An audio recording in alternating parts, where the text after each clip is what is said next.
Ok. Então agora acho que vai dar certo. Pessoal, então eu estava falando, né? Então essa semana é a Semana Nacional de Ciência e Tecnologia. Então, né, quem tiver interesse em assistir as palestras, né, o pessoal já está lá, né? Então vocês que estão aí, é o que estão mais afim da nossa aula de hoje, né? Então está sendo gravado e quem quiser, o pessoal depois vai poder assistir ela.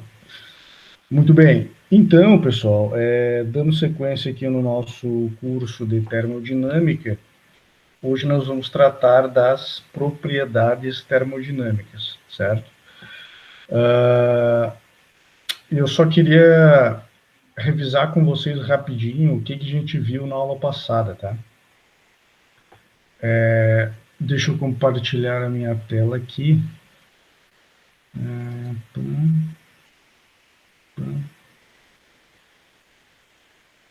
Tela inteira. Tá? Ok.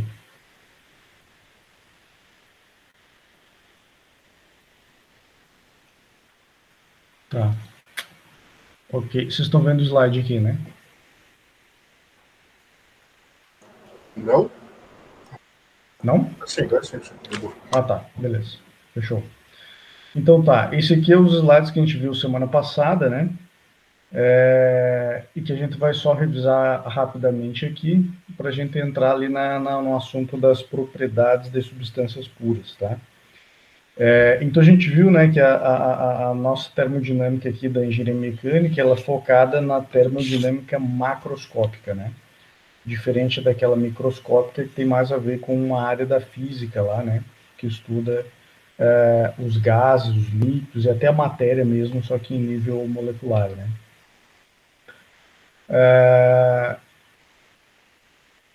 Vimos a questão de sistema e volume de controle, né?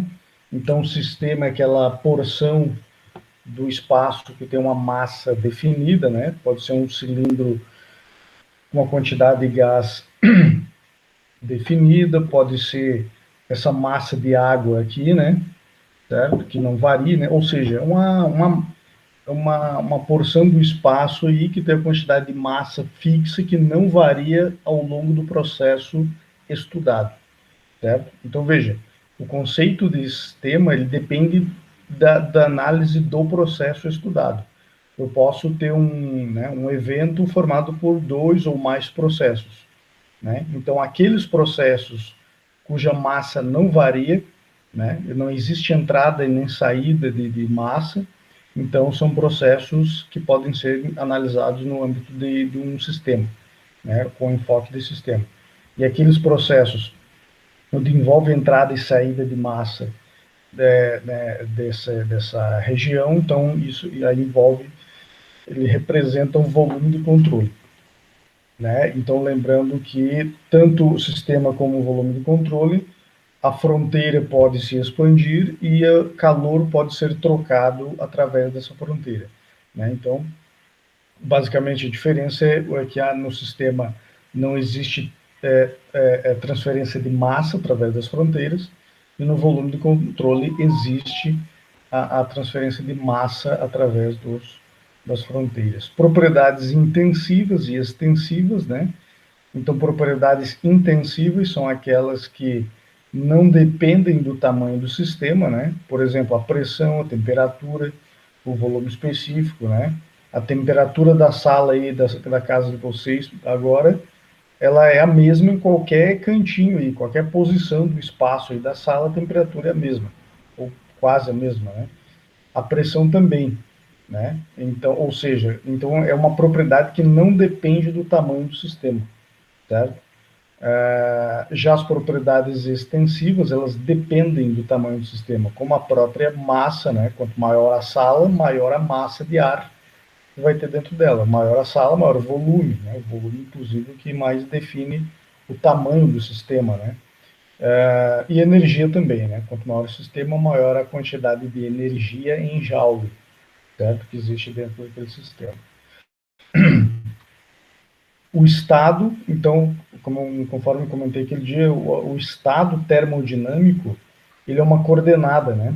Então, se eu tenho um diagrama lá de pressão e temperatura, eu pego um valor de pressão com outro de temperatura, pam, né, eu vou ter um ponto ali, uma coordenada de pressão e temperatura, que é um estado, né, um estado termodinâmico.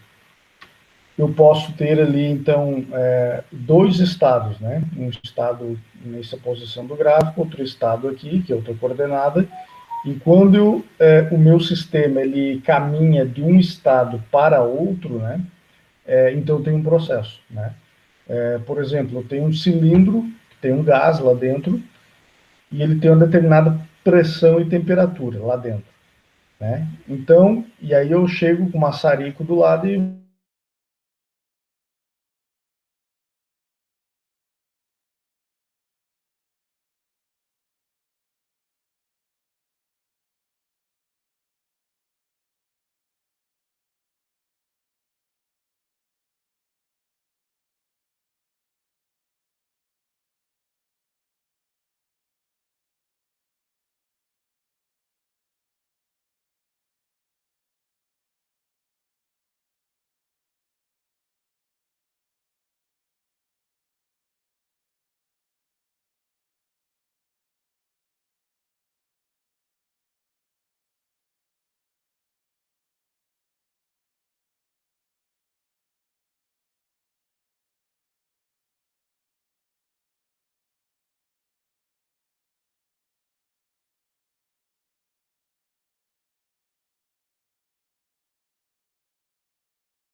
pessoal, acho que deu uma travada ali, né?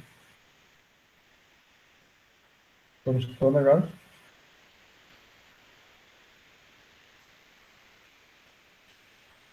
Alô?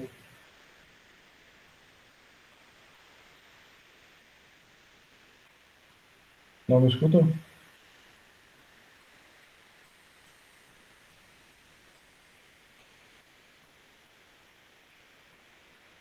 Alô, alô? Não estão me escutando? Ah, ok. Tá ruim. Bah, hoje tá muito ruim. Meu Deus. Tudo bem, vamos tentar continuar aqui, senão vamos ver como é que vai.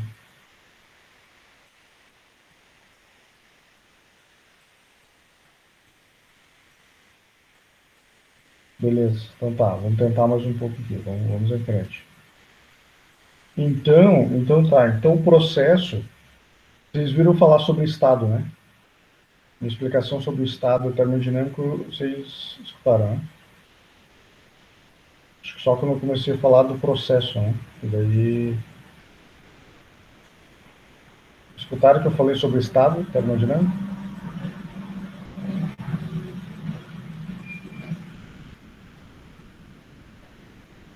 Alô?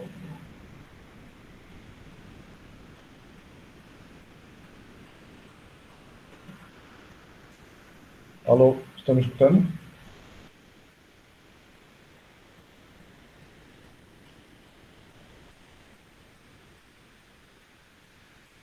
Ok. Escutaram uma explicação sobre estado termodinâmico?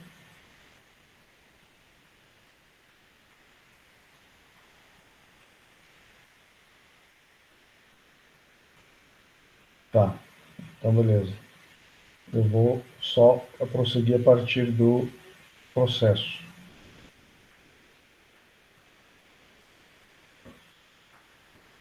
Muito bem. Então o processo é isso, tá? É quando eu vou de um estado para outro, né? A gente chegou aqui. Então quando eu vou de um estado para outro aqui, certo? Ó, o pessoal começou a chegar agora aqui.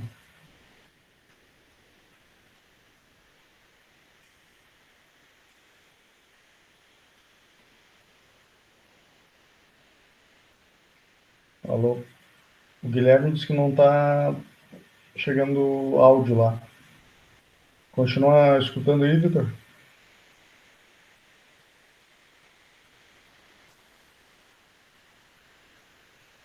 Sim, tá. Pedro, está escutando?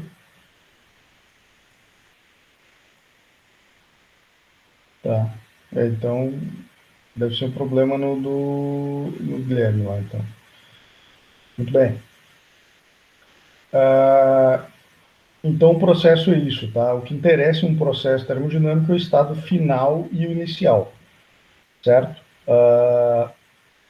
A forma, o caminho percorrido, né, pelo sistema para sair de um estado e chegar ao outro, isso não importa num processo termodinâmico, tá? Pelo menos nas análises iniciais que a gente vai fazer, tá ok? Em um ciclo, então, quando eu tenho uma sucessão de processos cujo estado final coincide com o estado inicial, certo? Então, nós temos um ciclo termodinâmico. Por exemplo, os motores térmicos e ciclos de potência, né, de usinas, esses ciclos de motores, elas funcionam segundo um ciclo termodinâmico, certo? Em geral, ciclos formados com quatro estados, né, de quatro processos, ok? Muito bem, a questão da temperatura, né, a gente vai ver também a temperatura, né, tem a questão da temperatura absoluta, né, na termodinâmica, preferencialmente, né, e em muitos casos é a única via analisar os sistemas considerando temperatura absoluta, né, na escala Kelvin. As mudanças de fase, a gente vai ver bastante sobre isso agora, tá? Essa parte de propriedades termodinâmicas, a questão de diferentes tipos de equilíbrio, né? A pressão atmosférica, que é um conceito importante na termodinâmica, né?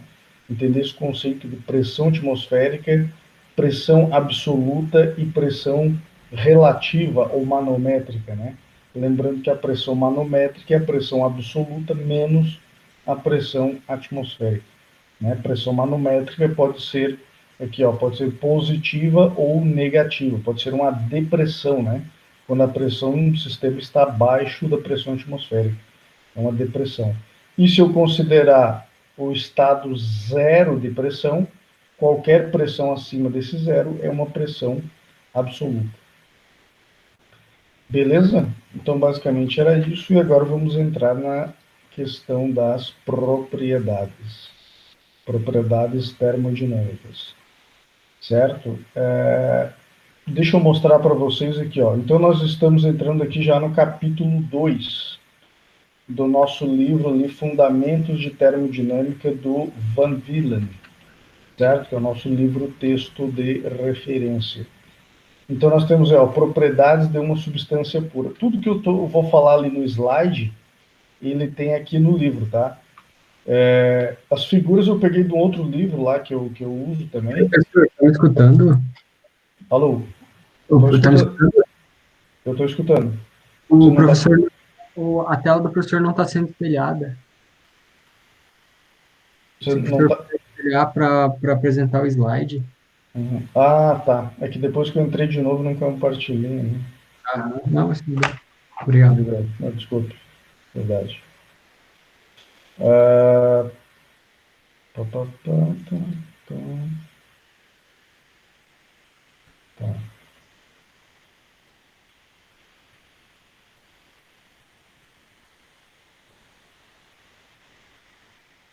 Tá. Agora estão vendo, né?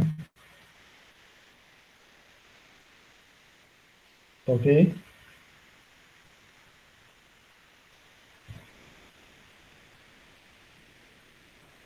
Pedro, tá vendo minha tela aí?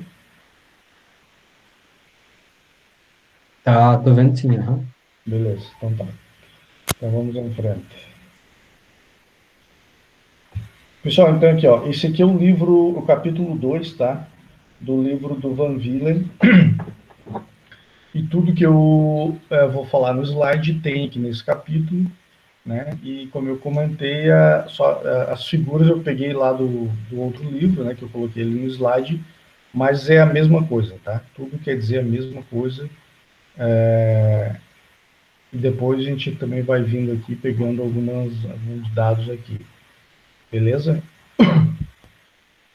Pessoal, então assim, ó, é muito importante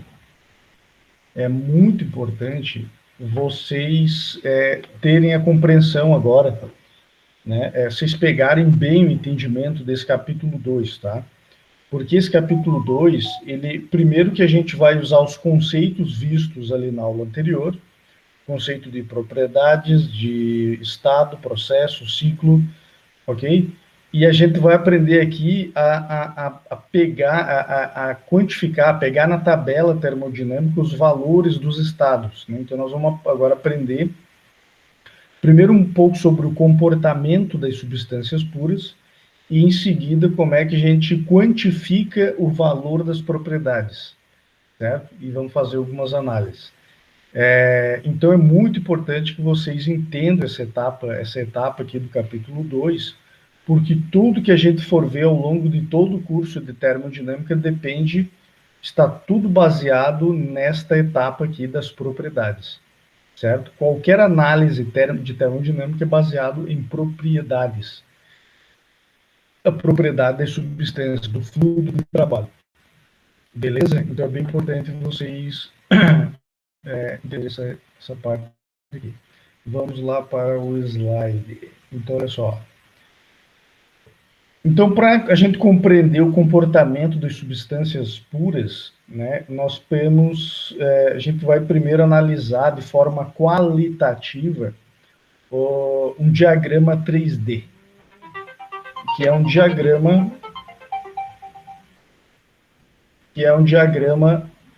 da pressão, temperatura e volume específico, certo? Então, várias substâncias puras, né, principalmente, né, que a gente vai analisar as que na temperatura e pressão atmosférica encontram-se no estado sólido, líquido ou gás. Então, nós vamos avaliar várias dessas substâncias, né, mas esse diagrama que a gente vai ver aqui, ó, que é esse diagrama que está na tela, ele é genérico, esse diagrama, né? Ele vale para várias substâncias puras e ele praticamente tem o mesmo jeito, mesma cara, né? Só que daí, claro, os valores dos eixos ali, né, das propriedades, vai variar de um fluido para outro. Mas o jeito desse diagrama é muito parecido para várias substâncias puras. Entenderam isso? Então, tá. Então, já entrando aqui nesse diagrama, né? Então, nós temos aqui, ó, num eixo temperatura, no outro eixo volume específico e no outro eixo aqui a pressão, certo? Então, veja que tem uma série de... Parece a serra ali, né? Serra do Rastro, ó. Lá em cima tem a parte da chapada, depois tem um peral aqui e tem essa planície aqui embaixo, aqui tem essas curvas aqui, ó, certo?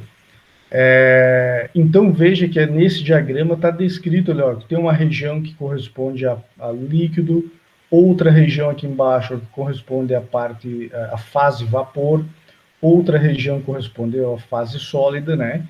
Então, basicamente, esse diagrama fala para a gente quais são as fases, né, que se encontra aquele fluido, conforme for essa coordenada pressão, temperatura e volume específico, certo? Né, então, quando eu falo em comportamento de uma substância, é disso que eu estou falando, né? Em determinada posição dessa coordenada, né, PVT, em que situação, em que fase se encontra aquela substância, na fase líquida, na fase vapor, na fase sólido, está em cima de uma linha de saturação, né? Certo? Então, esse diagrama aqui, ele descreve todo o comportamento, né? Tudo que a gente vai analisar em termodinâmica, a gente vai capturar valores a partir deste diagrama, certo? Só que, claro, isso aqui é um diagrama, né, que, como eu falei, que é genérico, né? Nós vamos aqui fazer uma avaliação primeiro qualitativa, né? Mas depois, para a gente pegar os valores, quantificar o valor das propriedades, aí nós vamos usar as tabelas termodinâmicas, tá?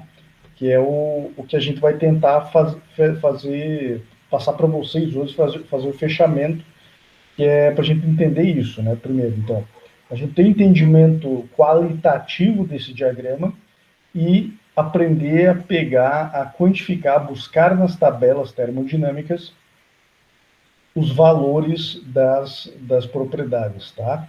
Porque assim, ó, o que tem na tabela e nesse diagrama? Qual é a relação? Bom, basicamente as tabelas termodinâmicas representam esse diagrama, certo? Então veja que em algumas regiões aqui, principalmente a fase vapor, existem equações que descrevem esse comportamento, que são as equações de estado, certo?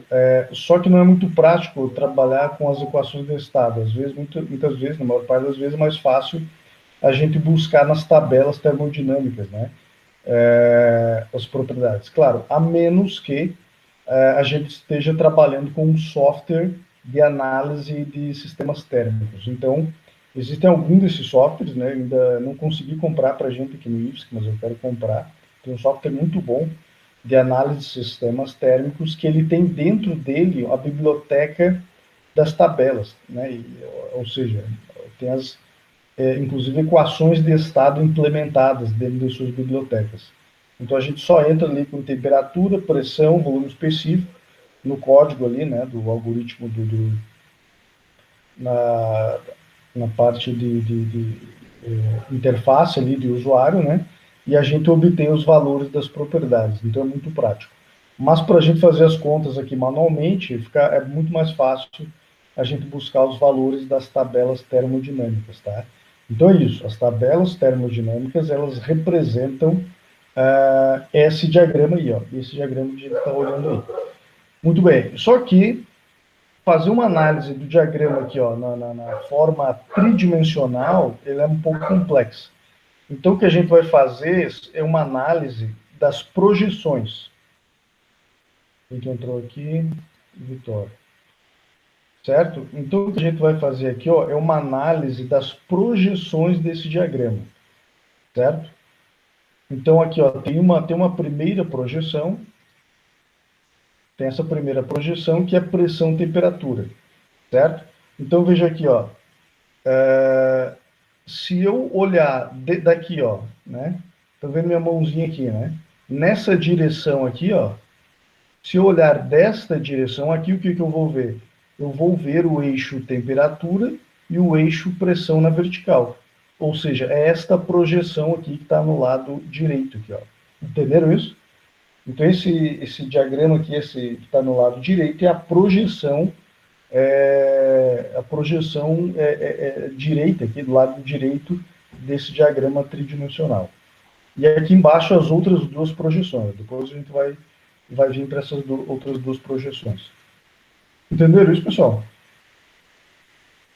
Só antes de eu avançar, me deu ok. Todo mundo tem alguma dúvida aí? Até aqui tá legal? Entenderam a ideia, né? Temos o diagrama tridimensional, né, que é montado ali a partir conforme as propriedades ali de temperatura, pressão e volume específico, que são três propriedades intensivas, veja que são intensivas as três propriedades, e uma pergunta, né, que vocês talvez estejam fazendo, de onde é que veio esses diagramas, né? Como que ele é montado, esses diagramas? Bem, esses diagramas eles são montados experimentalmente, certo? Então o pessoal coloca lá, até depois eu quero ver se tem um vídeo da Danfoss. Danfoss é uma empresa dinamarquesa que produz, é fabricante de compressores, equipamentos de sistemas térmicos, e eles estudam muitos fluidos, né? E eles tem um vídeo deles, uma câmara, né, com CO2, com dióxido de carbono, onde eles variam em grandes amplitudes a pressão e a temperatura e conseguem variar, né, alterar o estado da matéria, né, o estado do CO2. Então, ali fica evidente quando está gás, quando está líquido, quando forma gelo, quando está no ponto triplo, né? Então é bem interessante ali, certo? Então é dessa forma que se é construído esses diagramas ali aqueles diagramas de fase ali, tá? Experimentalmente, tá? Muito bem. Então, voltando aqui, então tá, agora vamos olhar aqui essa primeira projeção, ó, pressão, temperatura, certo? Então veja que tem aqui, ó, uma região, vamos supor que é água, né? Pode ser qualquer fluido, tá? Pode ser CO2, pode ser água, pode ser nitrogênio, oxigênio, hélio, certo? Mas todas substâncias puras, tá? Então nós temos aqui, ó, desse lado aqui esquerdo, a fase sólida, né? Aqui no meio aqui, ó, né, dentro desse V tem líquido, aqui no canto aqui embaixo, do lado direito, né, tem o vapor, certo?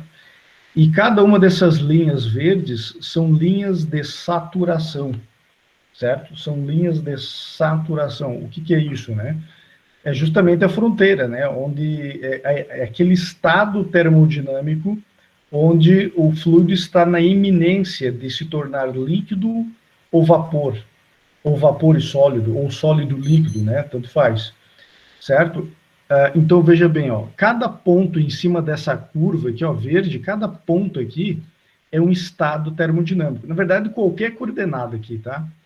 Qualquer coordenada dentro desse diagrama é um estado termodinâmico. Ó. Se eu pegar esse estado aqui, onde está a mãozinha, isso aqui é um estado. Né? Eu vou ter um valor de pressão, um valor de temperatura, então está sólido. Se eu ver cá, aqui é outro estado. Certo?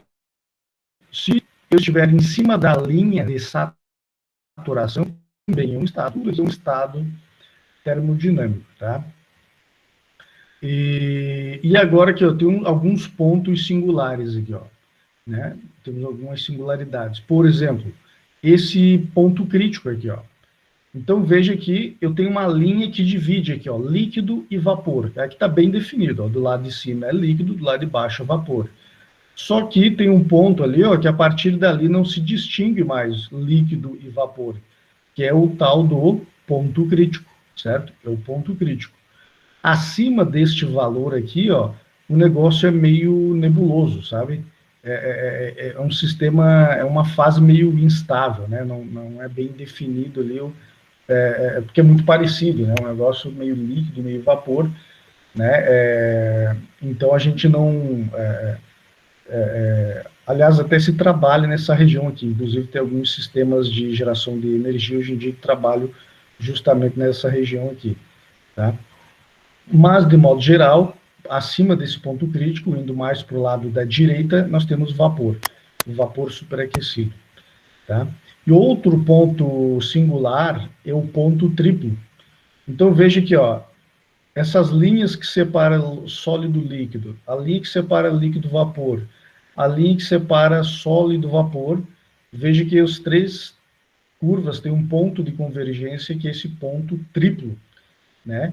Ou seja, o que quer dizer isso? É um estado, né, um estado termodinâmico onde coexistem as três fases.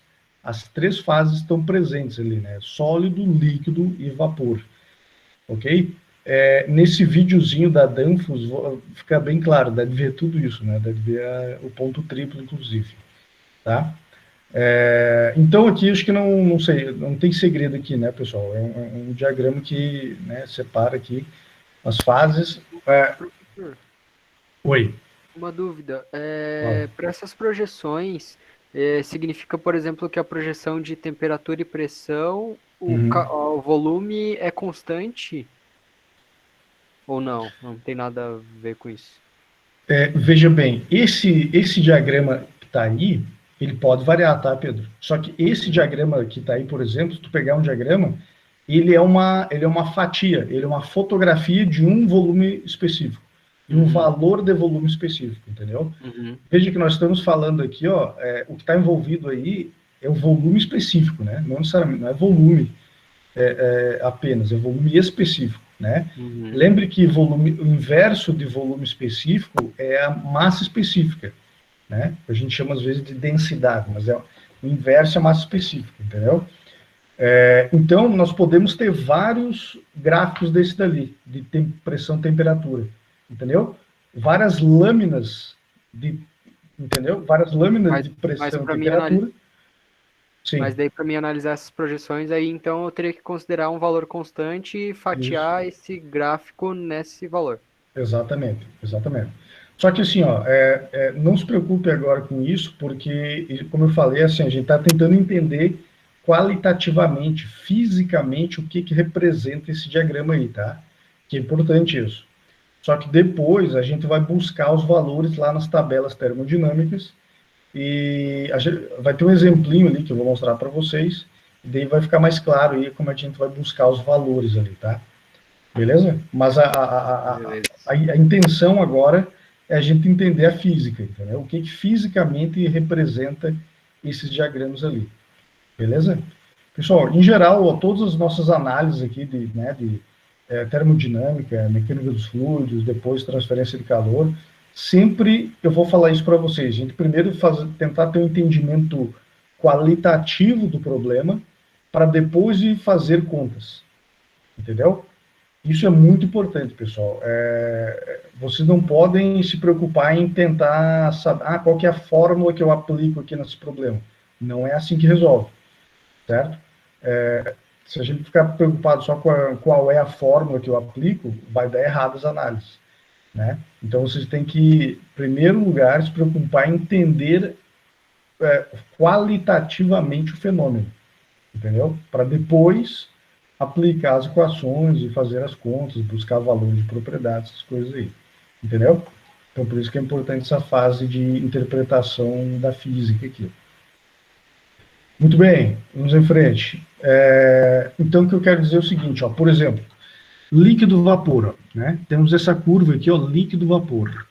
Então, veja que para uma dada temperatura, eu só tenho uma pressão correspondente de saturação, que encontra-se no estado de saturação, né? Então, como eu falei, cada ponto em cima desta linha aqui representa um estado de saturação, né? Que é esse estado de eminência de mudança de líquido para vapor, entendeu? Então, por exemplo, para uma determinada pressão, eu tenho uma temperatura correspondente de saturação. Se eu vario a pressão, varia a temperatura correspondente de saturação, certo? Então, por exemplo, a água ao nível do mar, a 101,35 kPa de pressão, a água entra em ebulição a 100 graus Celsius, certo? Entre ebulição a 100 graus Celsius. Agora, conforme a gente comentou na aula passada, isso lá, o nível do mar. Agora a gente sobe a serra aqui para Lages. Tem lugar aqui que é 1.000 metros, né? Mas o centro da cidade é 950 metros. A pressão aqui é menor ou maior que lá em Floripa?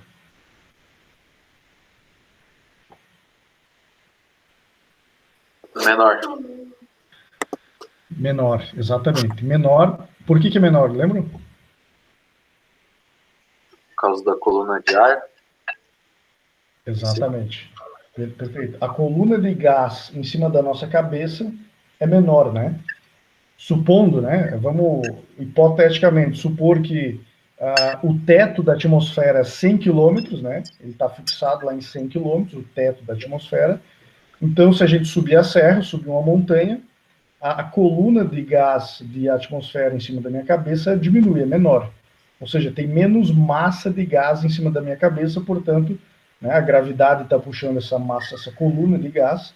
Então, a pressão, quando a gente sobe a montanha, a pressão diminui.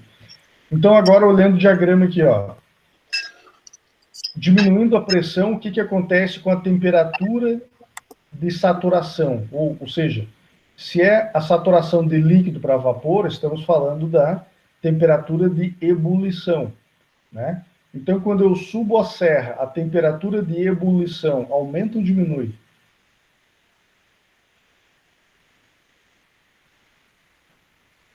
Diminui também, professor. Diminui. Todo mundo concorda? Diminui, né? Tá ali, ó. A ideia é só, beleza. Se eu subo a serra, tem que ter essa ideia da coluna de gás. Todo mundo já está ciente de que diminui a pressão. Agora, para dizer se a temperatura de ebulição aumenta ou diminui, é só olhar aqui no diagrama, ó. Então, se eu estou aqui nessa posição, por exemplo, né, de pressão, ó, esse patamar de pressão, e agora eu diminuo a pressão, apareceu outro patamar inferior, o que aconteceu com a temperatura? Ela estava aqui e veio para cá, né? Então diminuiu também, né? Então diminui. A temperatura de ebulição diminui com a diminuição da pressão, né? Então, por exemplo, aqui em Lages, a água não ferve a 100 graus Celsius.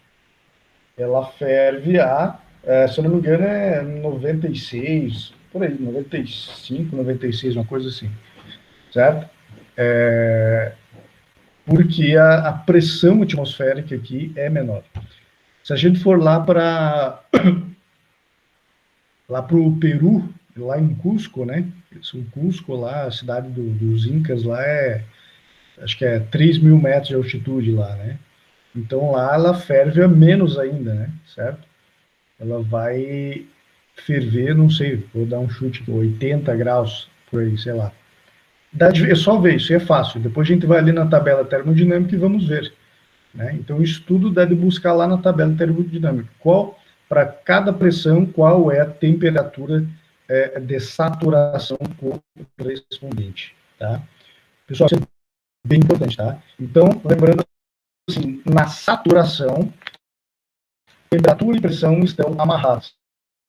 Se eu variar a pressão, varia a temperatura. Se eu variar a temperatura, varia junto a pressão de saturação, na saturação. Importante, tá? Muito bem. Para os outros curvas, mesma coisa, né? De sólido para líquido, né? Ponto de solidificação da água, a 0 graus, ao nível do mar. Ao nível do mar, certo? Olha só, sólido para líquido. Olha como é sensível a curva de saturação de sólido para líquido. Veja que grandes variações da pressão alteram muito pouco a temperatura de saturação. Estão percebendo isso?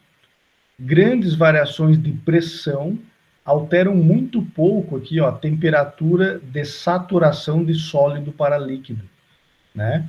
Então, por isso que a temperatura de solidificação da água não varia muito lá de Floripa aqui para Lages, certo? Aqui também vai entrar em solidificação pouquinha coisa abaixo de 0 graus, né? Lá o nível do mar é 0 graus. Aqui, na serra, diminui a pressão, diminui um pouco a temperatura de solidificação também. Mas olha aqui, ó, é muito pouco, tá percebendo isso? A variação da temperatura de solidificação é muito pouco com a variação da pressão, certo? Já a curva de sólido para vapor, ou de vapor para sólido, né, como é que é o nome do processo de sólido para vapor ou vapor para sólido? Lembra disso? Sublimação, professor. Perfeito. Sublimação. Tanto faz, de um lado, tanto faz o sentido, né? De sólido para líquido ou vapor para sólido, qualquer um dos dois é sublimação. Muito bem. Então tá. O que a gente precisa entender aqui é isso aí, tá? Desse diagrama. Agora vamos para as outras duas projeções, ó.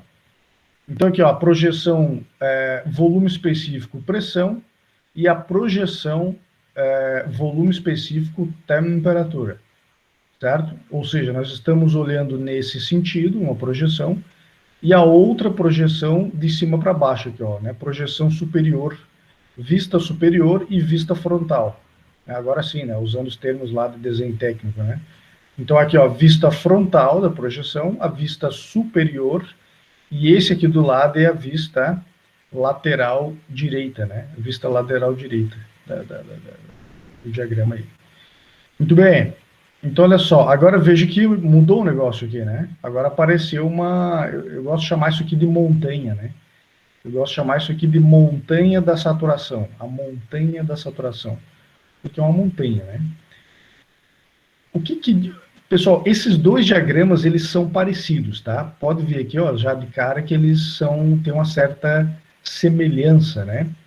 E, de fato, eles dizem alguma coisa similar, mas tem diferenças importantes entre um e outro.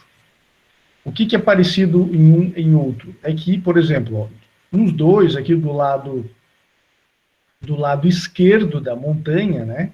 Pegando essa bordinha aqui, logo, né? Daqui, ó, desse vértice para dentro aqui, ó.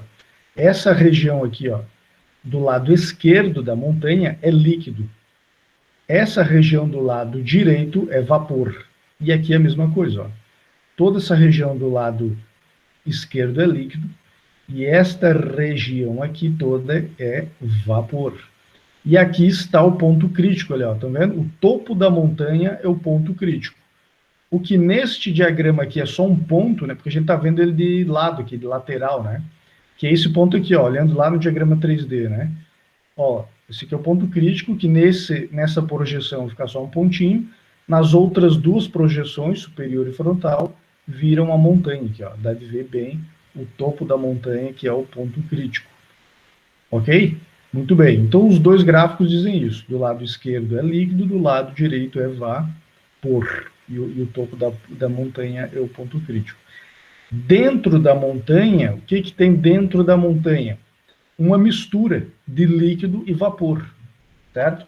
Então, olha só, isso aqui é bem importante também, ó. A borda da montanha, borda esquerda da montanha, representa a situação de líquido saturado. E a borda direita representa a situação de o estado de vapor saturado, certo?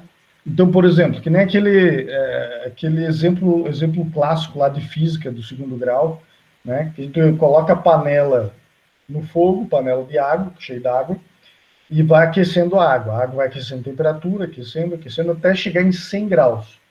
Quando chega em 100 graus, começa a evaporar a primeira gota de vapor, certo? Então, isso é líquido saturado. Né? Ele estava, justamente porque ele saturou de energia. Saturou do quê? De energia. A água vai absorvendo energia e aumentando a temperatura. Vai absorvendo energia, aumentando a temperatura, absorvendo energia. Só que chega um ponto que a água líquida não consegue mais absorver energia, né? E aumentar a temperatura. A partir de mais calor que for injetado, o que vai acontecer? Vai começar a mudar de fase. Então, ele saturou, né? Ele saturou do quê? De energia. Né? Lembre de saturação, aquele mesmo exemplo que a gente vê também lá, a gente conhece da água com sal, né? Ou açúcar. Né?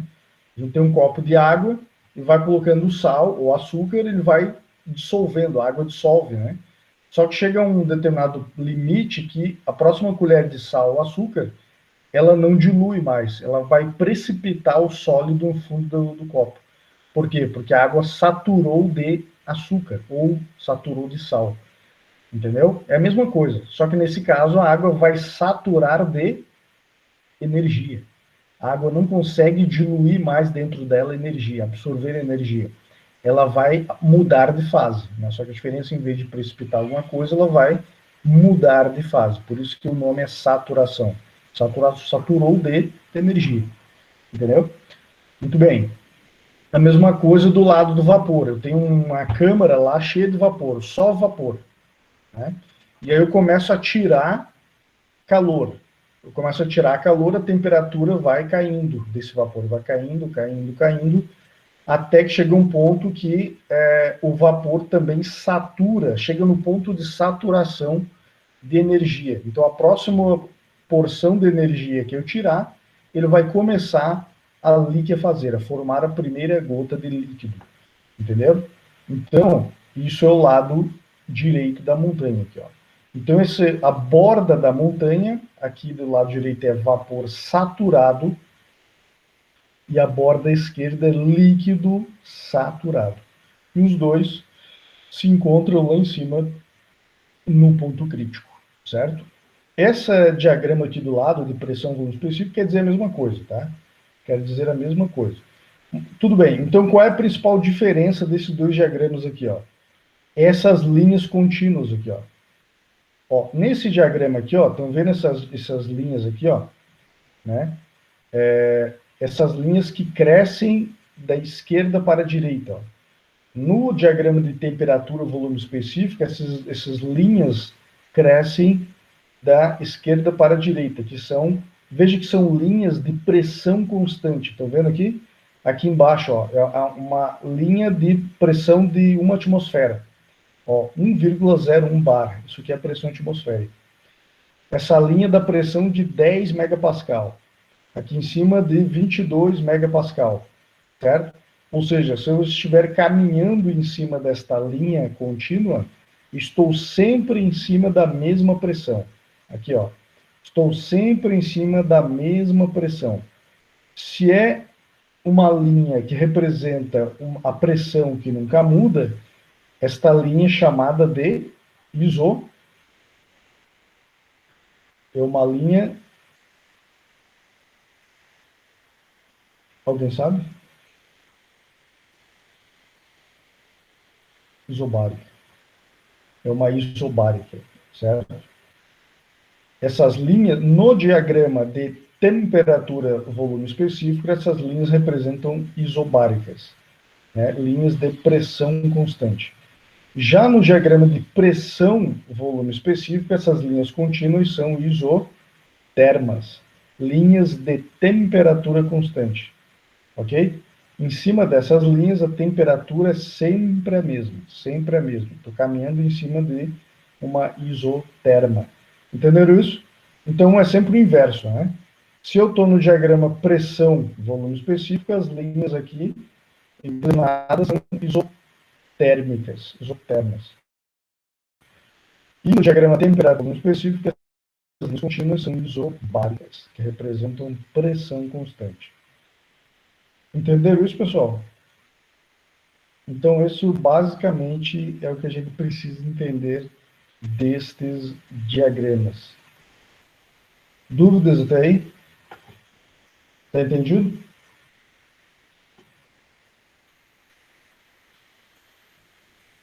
Então tá. Tudo certo. Está entendido. Oi. Alô? Vou perguntar alguma coisa? O pessoal disse que é ok. Não, só confirmei do senhor, tudo certo. Ah, tá. Beleza, então. Então vamos em frente.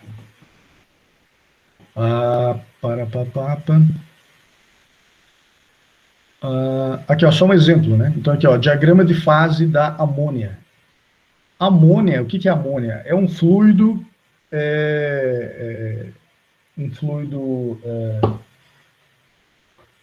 assim, de forma geral, ele é sintético, né? Mas acho que tem alguns processos da natureza que produzem amônia, né? Mas ele é produzido muito industrialmente, né? Em escala industrial. Por quê? Porque ele é um excelente fluido refrigerante. Entendeu? O que é isso?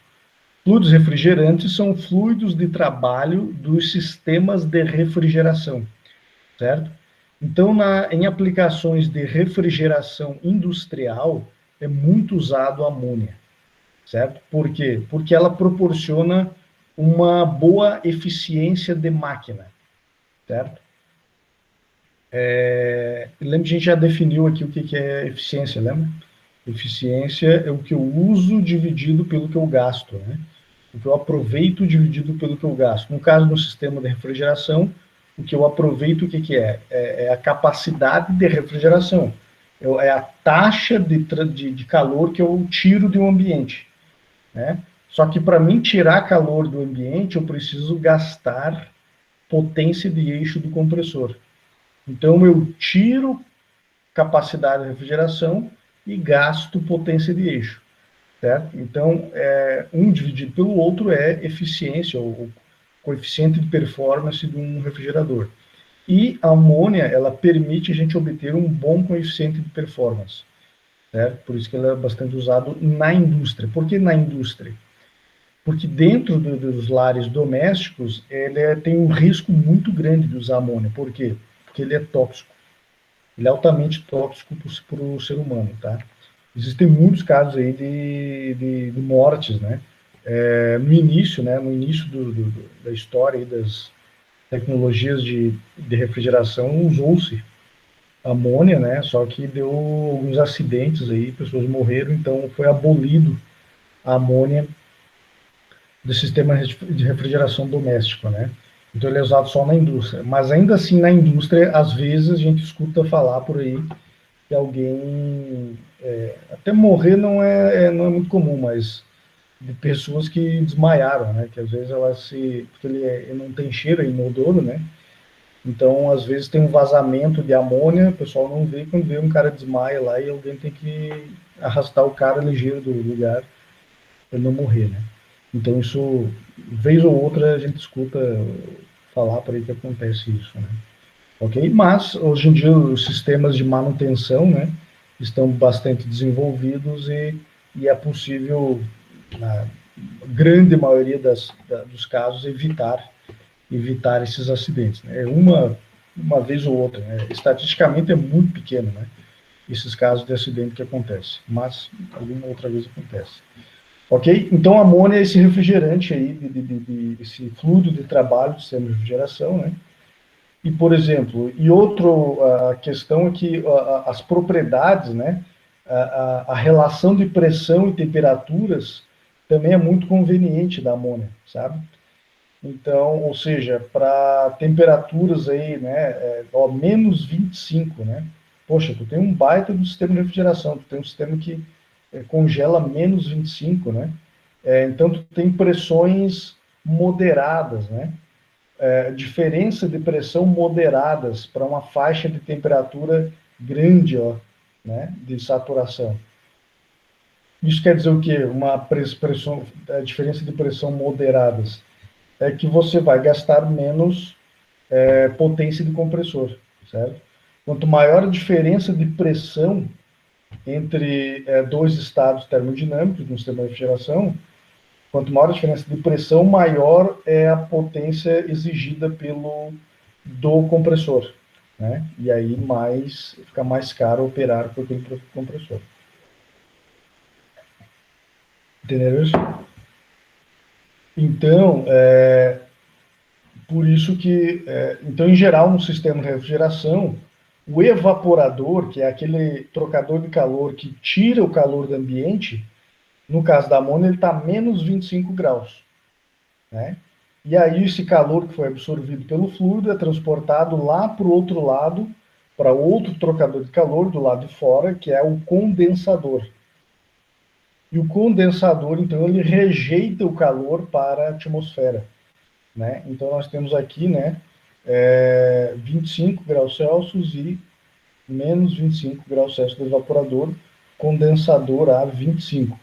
Só que, claro, o ambiente externo deve estar abaixo de 25 graus para que o fluido possa rejeitar calor, né, de 25 para a temperatura menor. Ou seja, respeitando a segunda lei da termodinâmica, né? Mas o que diz a segunda lei da termodinâmica? Bom, a segunda lei diz que os processos de transferência de calor ocorrem do corpo de maior temperatura para o de menor temperatura, né, conforme a xícara de café quente que a gente já comentou aqui na outra aula, certo? Então, a transferência de calor ocorre naturalmente de um corpo de maior para menor temperatura. Então, se eu tenho um condensador de um sistema de refrigeração que eu quero rejeitar a temperatura atmosférica deve estar abaixo da temperatura do fluido dentro da condensador, né, para que eu consiga respeitar a segunda lei e transferir calor para o ambiente, ok? Muito bem. Aqui pressão, né, pressão 1.5, tudo bem, depois a gente vai ver com mais calma toda essa questão aí. Então aqui a mudança de sopro também para ficar bem claro, né? Basicamente aquele exemplo da panela que eu falei agora há pouco, né? Só que agora é uma panela com a tampa fechada.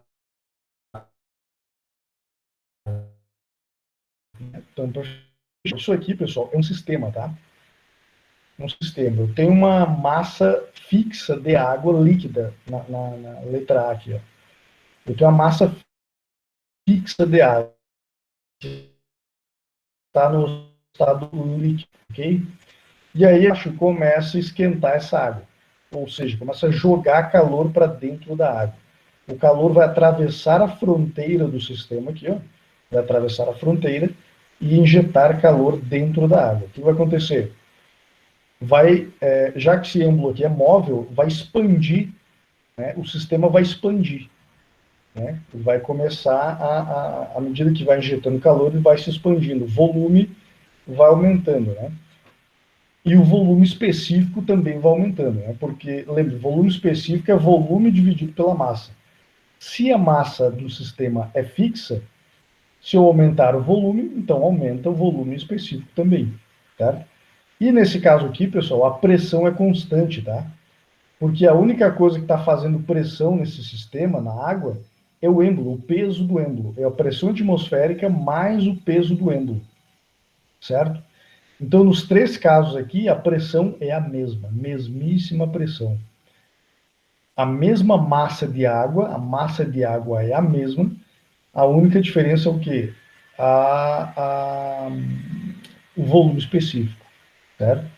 E, inclusive, se considerarmos que a letra A é líquido saturado e o C é vapor saturado, a temperatura vai ser a mesma, certo? Então, nesse processo de injetar calor na água aqui, ó, né, a pressão constante, o volume vai variando, vai aumentar o volume específico, mas pressão e temperatura não variam. Não variam. Entendeu isso? Então, aqui, ó, supondo que esse líquido aqui está na saturação, está na borda da montanha. Aqui, ó, vamos pegar essa situação aqui, ó. Água a pressão atmosférica. Né? Vamos supor que aquele êmbolo lá é muito levinho, muito leve e desprezível a pressão devido ao êmbolo. Então, a massa, é a pressão atmosférica, basicamente. Certo? Então, ele já começou daqui, ó, desse ponto na borda da montanha, líquido saturado.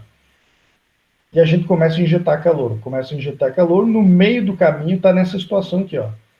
No meio do caminho está nessa situação. Tem uma mistura de líquido mais vapor.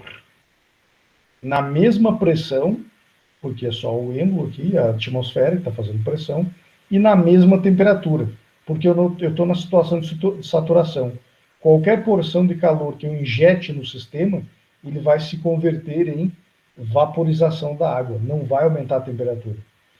Então, nós estamos dentro da montanha. A letra B, nós estamos em algum lugar aqui, não sei onde, né? Mas em algum lugar dentro da montanha. Veja aqui, ó, um patamar de temperatura, tá vendo? Isso aqui é o eixo da temperatura, ó. E caminhar na mesma isobárica, ó, é um processo isobárico, aquele que a gente está vendo ali, ó, do cilindro pistão, é um processo isobárico. Nós estamos caminhando em cima da mesma linha de pressão, em cima da mesma isobárica, entendeu? Então, na letra B, nós estamos aqui, ó, em algum lugar dentro da montanha, que é uma mistura de líquido mais vapor. Mas a gente continua injetando calor. Continua injetando calor aqui, ó. Veja o que acontece à medida que eu injeto calor. A pressão não muda, estou na isobárica. A temperatura não muda, estou nesse patamar horizontal de temperatura. O que vai aumentar? O volume específico. Né? A massa é constante, o volume vai aumentando, então aumenta a massa específica. Vou injetando calor, a massa específica vai aumentando, até que eu chego na borda da montanha, então na borda direita, onde eu chego na situação de vapor saturado. Então aqui, ó, essa figura aqui representa o vapor saturado. Então as três figuras representam a mesma massa de água, a mesma pressão, a mesma temperatura, só variou o volume. E o estado, claro, né? E o estado da água. Passou de líquido para vapor. Entendeu, pessoal? Pessoal, isso aqui é fundamental entender isso aqui, tá? Isto é fundamental entender isso que eu expliquei agora. Porque é baseado neste fenômeno que nós vamos fazer tudo o resto daqui para frente. Tá? Tem que entender, ou seja, você tem que enxergar o fenômeno aqui, ó.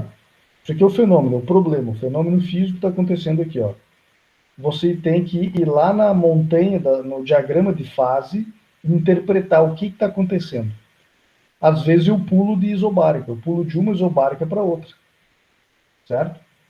Vamos supor que eu botasse um pino naquele pistão, e o pistão, ou seja, o sistema passasse a ter um volume específico constante. A massa é constante, né? A gente já falou que é um sistema. Mas se eu colocasse um pino naquele pistão, o volume não variaria mais. Não variaria mais. E aí, ele passaria a ser um processo a volume específico constante. E se eu continuasse injetando calor, o que ia acontecer?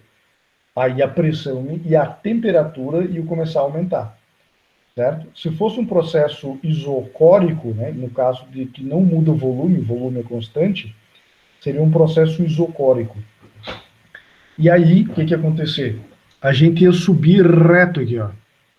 Né? Vamos supor que a gente estivesse no meio da montanha. No meio da montanha, né, a mistura de líquido e água, eu coloco um pino no pistão, travo o pistão e continuo injetando calor. O que ia acontecer? Ele ia estabilizar, parar o volume específico onde ele estava, e eu injetando calor, ele ia começar a subir aqui, ó, certo? Ou seja, pessoal, imagine o seguinte, ó, existem entre essas duas isobáricas, existem outras infinitas isobáricas que não estão aparecendo aqui, ó, certo? Infinitas. A cada centésimo de grau que eu subo, tem uma isobárica correspondente, certo? Então, veja que eu iria subir juntos, os dois, ó, na saturação, temperatura e pressão estão amarradas, certo? Eu estando dentro da montanha e continuando a injetar calor, o sistema ia evoluir reto para cima, que é na vertical, aumentando simultaneamente pressão e temperatura, né? Até eu chegar lá no ponto crítico, né? E entrar lá para cima, na parte supercrítica, que é uma pressão muito grande. Olha aqui, ó. Essa isobárica aqui do ponto crítico, ó, 22 megapascal. Quantas atmosferas são 22 megapascal?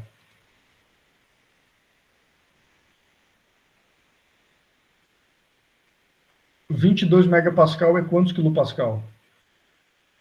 Quem fala aí?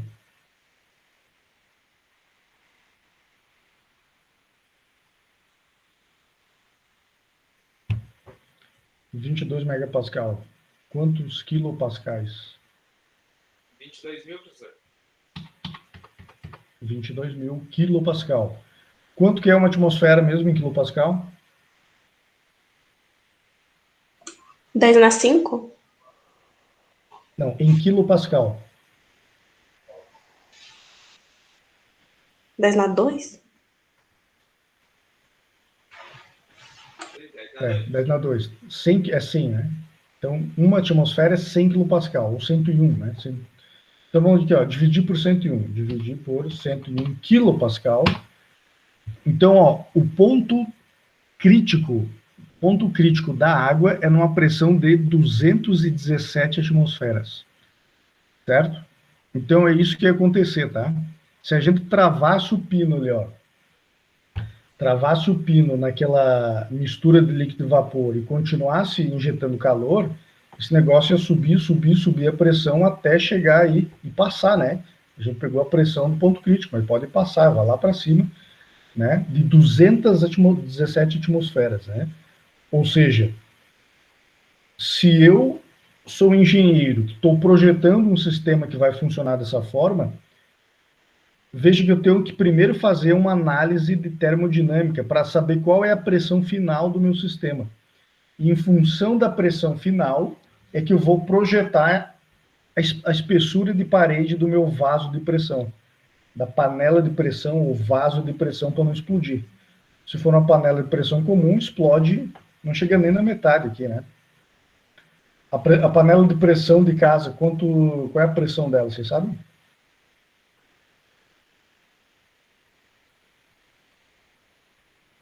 Alguém dá um chute aí? Lucas William, 2 ATM. Não chega a 2. Acho que é 1.2, se não me engano. 1.2, 1.3 atmosfera. É pouquinha coisa acima da atmosfera. Certo? Então, assim, um sistema para... Né? E existem aí na indústria sistemas que trabalham com pressões muito grandes, né? Certo? Na verdade, assim, ó, um sistema bastante representativo de alta pressão são os sistemas hidráulicos, né? Certo? Por exemplo, né, que a gente comentou esse dia, as escavadeiras, patrola, que mais? Sistema hidráulico em geral, né? Tem prensas hidráulicas, né? Sistemas hidráulicos trabalham, ou o Pedro Corbari trabalhou trabalha na Potenza ali, ele sabe, o pessoal trabalha com sistemas hidráulicos. Fala aí, Pedro, qual é uma pressão característica do sistema hidráulico lá? Não sei se chegou a avaliar. Depende, varia do pistão 220 bar, 200 nessa faixa do pistão, no caso. Mas até mais, tá? Tem sistemas hidráulicos que é 300, 400 bar. Os pistão que a gente costuma usar é de 3 polegadas, né? 2, às vezes 4, então não são pistões diâmetro tão grande. Que na verdade depende da carga que você vai trabalhar, né? Então, dependendo da carga, tu tem o pistão, que tem o diâmetro e a pressão, né? Então, a pressão vezes a área do pistão, tu tem força. Então, você consegue dizer qual é a carga que você consegue trabalhar, né? E aí, claro, você vai ter que, né, nesses casos, selecionar um pistão que aguente aquela pressão que você quer trabalhar, né? Certo? Então, assim, sistemas hidráulicos é comum. Trabalhar com 300, 400 graus bar, 300, 400 bar é normal, é comum. Né? Mas, por exemplo, para a água, né, então 200 bar, 217, o ponto crítico da água. Né? E hoje em dia existem caldeiras a vapor, né, para sistemas de geração de vapor, existem caldeiras trabalhando na supercrítico ali, até o 30 bar ali, ó, tá vendo aqui?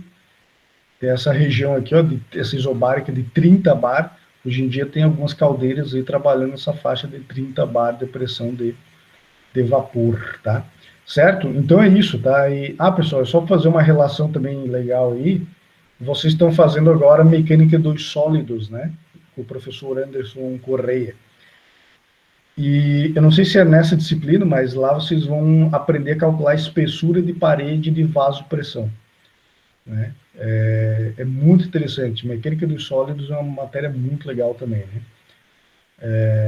Vocês vão ter a pressão lá interna do vaso de pressão, vocês vão trabalhar lá o círculo de Mohr para encontrar qual é a tensão máxima dentro do material, porque é em função da tensão máxima dentro do material que vocês vão calcular a espessura da parede do vaso de pressão para não explodir o negócio, certo? É bem bacana. Mas é interessante isso, né? Que o dado inicial para começar uma análise de mecânica dos sólidos, no caso do vaso de pressão, né? Ele parte do resultado de uma análise de termodinâmica. Estou começando a perceber como as coisas começam a se integrar, né? Então você não vai trabalhar sozinho com mecânica dos sólidos. Às vezes vai, né? Muitas vezes sim. Mas tratando-se de sistemas térmicos, de caldeiras, de tubulações, de reatores, né? Então, porque veja, sistemas térmicos é fluido. Fluido trabalha contido dentro de recipientes, dentro de tubulações, dentro de válvulas, dentro de dispositivos, de filtros, de um monte de coisa, né? Então, os resultados de saída da análise termodinâmica, muitos desses dados são dados de entrada para uma análise de mecânica de sólidos e elementos de máquinas e projeto mecânico, certo? Então, isso que é importante também a gente começar a ver onde é que é a fronteira, né? A fronteira de integração entre os diferentes campos da engenharia mecânica. Bem bacana isso aí. Ok? Muito bem, vamos em frente. Pessoal, entenderam aqui? Tá entendido aí? Então tá. Para frente. Então, assim, ó, agora uma coisa importante também é o seguinte, ó, nós sabermos calcular as propriedades da mistura de líquido e vapor, certo?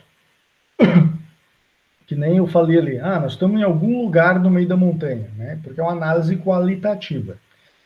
Mas na maioria dos casos, nós vamos precisar saber exatamente onde nós estamos dentro da montanha. E como é que a gente sabe em que ponto ali da montanha a gente está? Né? Como é que a gente sabe em que ponto? Eu estou aqui no meio, eu estou mais perto da borda do líquido, estou mais perto da borda do vapor. O que determina isso? Né? O que determina isso é o título de vapor. É isso aqui, ó. É o título de vapor, o título da mistura. Né? Então, o que é o título? Então, pegando esse exemplo aqui, ó, eu tenho uma massa total de água, certo? A massa total é a massa de líquido mais a massa de vapor.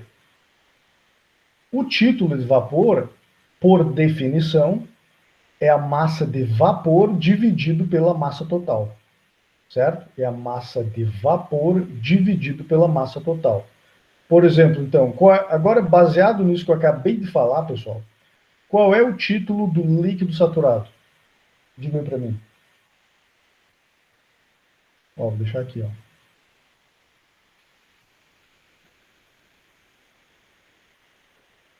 Qual é o valor do título do título da mistura? O título do líquido saturado. Qual é o título dele? Alguém fala aí. Jonas, 0. Alguém discorda?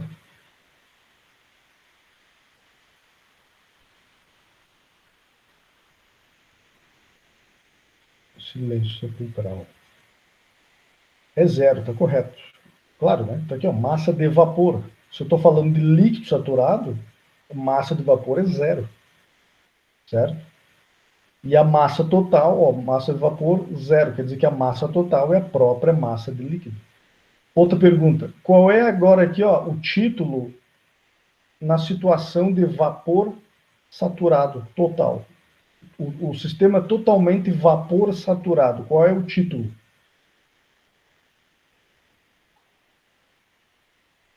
Um. Beleza. Galera, todo mundo concordando. 1. É isso aí mesmo. Perfeito. É 1, né? Então, nesta situação aqui, ó, a massa de líquido é 0. Aqui, ó, é 0. Então, sobrou a massa de vapor dividido pela massa de vapor, porque agora é tudo vapor, né? A massa total é vapor. Então, massa de vapor dividido pela massa de vapor é 1. Perfeito. É isso aí mesmo. Então tá, então pegaram a ideia, né? Título de líquido saturado completo é 0. Título de vapor saturado completo é 1.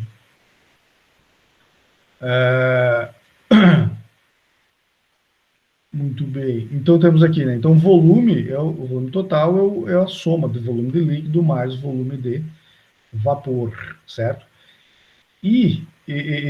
Então, assim, qual é agora a propriedade de volume específico, né? Como é que a gente calcula o volume específico de uma mistura líquido-vapor? Né? Então, veja bem,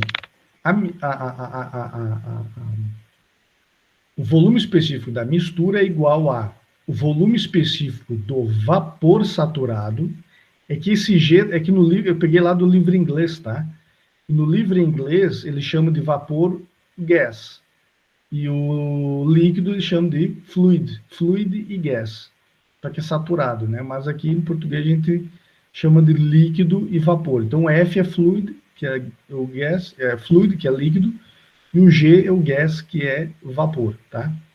Então é gas e fluid, que é líquido e vapor. Muito bem. Então, para a gente calcular o volume específico da mistura, por definição também, é isso aqui, ó. É o volume específico do vapor saturado vezes o título de vapor, mais o volume específico de líquido saturado vezes o título de líquido. O que é o título de líquido? É 1 menos título de vapor. 1 menos X. 1 menos X é o título de vapor. Então, 1 menos X, né? O X é título de vapor. Por que de vapor? Porque ele está, por definição, ele é baseado na massa de vapor. Por isso que a gente chama título de vapor, certo? Então, a soma o volume específico da mistura é a soma, tá? E aí, rearranjando aqui, ó, para ficar o título, só um título, rearranjando isso daqui, ele fica nesse formato aqui, ó, né? Que é volume específico de líquido saturado mais título de vapor, que multiplica o volume específico do vapor menos volume específico do líquido. Certo? E, claro, a unidade de tudo isso daí é metro cúbico por quilograma. Certo, pessoal? Então, essa é a ideia aqui, ó, de como calcular uma propriedade para uma mistura. Só que essa fórmula aqui, ela vale para qualquer propriedade, não só para volume específico. Então, olha aqui, ó. Se a gente pegar outras propriedades termodinâmicas, né, dos fluidos, é a mesma coisa. Então, por exemplo, aqui, ó, e também agora já apresentando mais diretamente para vocês essas duas propriedades termodinâmicas aqui, que é a energia interna e a entalpia, certo? Então, energia, o que é energia interna? É energia térmica relacionada à temperatura, certo? Então, quando eu tenho variação de temperatura, né, cada temperatura correspondente tem a temperatura tem um valor de energia térmica correspondente. Essa energia térmica, que depende da temperatura, é energia interna. E tem energia térmica relacionada à pressão, certo? Que aí é o PV, certo? Então, pressão vezes o volume do sistema, né, é energia térmica de pressão. Veja que isso aqui é energia, é joule. A unidade de energia é joule. Isso aqui é propriedade extensiva, tá vendo? É letra maiúscula, ó, extensiva, joule. O joule depende do tamanho do sistema. Agora, o que eu posso fazer? Eu posso pegar toda essa equação aqui, ó, e dividir pela massa do sistema. Quando eu divido pela massa do sistema, eu vou para a forma intensiva, ou específica, né? Então, essa equação aqui de baixo é a equação na forma específica ou intensiva, certo? Então, aqui eu tenho entalpia específica, energia interna específica e o volume específico, certo? Veja, pressão é sempre intensiva, né? Por definição dela, não tem sentido falar em pressão extensiva, né? Pressão, por definição, é intensiva, ok? Então, nesse caso aqui embaixo ficou... Então, veja que a entalpia é a soma da energia térmica de temperatura mais energia de pressão. Está entendendo isso? Então, eu tenho energia térmica, né, interna, de temperatura, e a entalpia, que é a soma da energia de temperatura mais energia de pressão. Ok, pessoal? Isso é bem importante também ficar entendido, essa questão da entalpia de energia interna, tá bom? E energia interna da mistura líquido-vapor.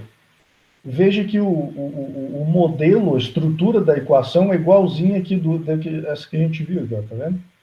É a mesma equação, só muda a propriedade, ó, que é, no caso, né, energia interna da mistura depende da energia interna de líquido saturado, de vapor saturado e do tipo. Entalpia é a mesma coisa, entalpia da mistura é igual, depende da entalpia do líquido saturado, entalpia do vapor saturado e do tipo de vapor, certo? Então, aqui, né, a unidade das propriedades intensivas ou específicas é joule por quilograma, certo? Ou seja, ele não depende do tamanho do sistema. Pessoal, entendido até aqui? Tranquilo? Então, tá. Então, agora, entendido qualitativamente os diagramas, né, do processo de mudança de fase, entendido isso qualitativamente, entendido, né, apresentados que fomos essas propriedades aí, né, temperatura, pressão, volume específico, energia interna, entalpia, essas 5 propriedades.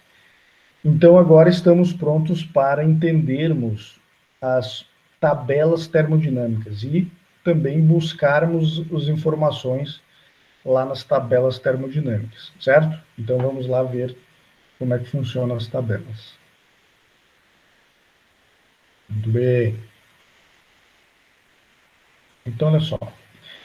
Então, de cara, já vou falar para vocês. Ó. Existem dois tipos de tabelas. Tem outros, tá? Mas vários tipos de tabelas termodinâmicas. Mas os dois tipos de tabelas principais que nós vamos trabalhar, que é muito importante que a gente saia daqui entendendo, são as tabelas de saturação, tabelas de propriedades na saturação, que é essa daqui, e as tabelas de vapor superaquecido, certo? Tabela de vapor superaquecido. Qual é a diferença entre elas? Essa tabela de saturação, tudo que está aqui, ó, é referente às bordas da montanha. É referente às bordas da montanha. Certo? Por isso que é saturação. Todos esses valores, tudo isso daqui, representa valores das propriedades nas bordas da montanha. Então, olha aqui, ó. Então, nós temos aqui, primeiro, as duas colunas, temperatura e pressão. O que eu falei para vocês? Na saturação, temperatura e pressão estão amarradas. Na saturação. Então, veja aqui, ó, que para cada temperatura existe uma pressão correspondente de saturação. Para cada pressão, para cada temperatura, existe uma pressão de saturação correspondente e vice-versa. E vice-versa. Para cada pressão também existe uma temperatura de saturação correspondente. Certo? Ou seja, então, pessoal, cada linha dessa daqui, ó, cada linha dessa representa um patamar aqui, ó, tá vendo? Representa um patamar de isobárica, certo? E aí, cada coluninha daquela vai nos trazer os valores da borda de líquido e da borda de vapor. E cada linha daquela é um patamar de pressão e temperatura aqui, ó. É uma isobárica. Estão entendendo isso? Cada linha dessa aqui, ó, é uma linha horizontal, uma isobárica. Então, ó, aqui é a isobárica de 0,38 bar. Isobárica de 0,38 bar. Ele tem esse patamar, está nesse patamar de 75 graus Celsius. Certo? E agora aqui, ó, esses valores aqui de volume específico, energia interna, entalpia e depois a gente vai ver também entropia. Tudo isso daqui são os valores das bordas da montanha. Isso aqui, ó, líquido saturado. Isso aqui é os valores do volume específico na borda da montanha, para diferentes pressões, diferentes patamares de pressões.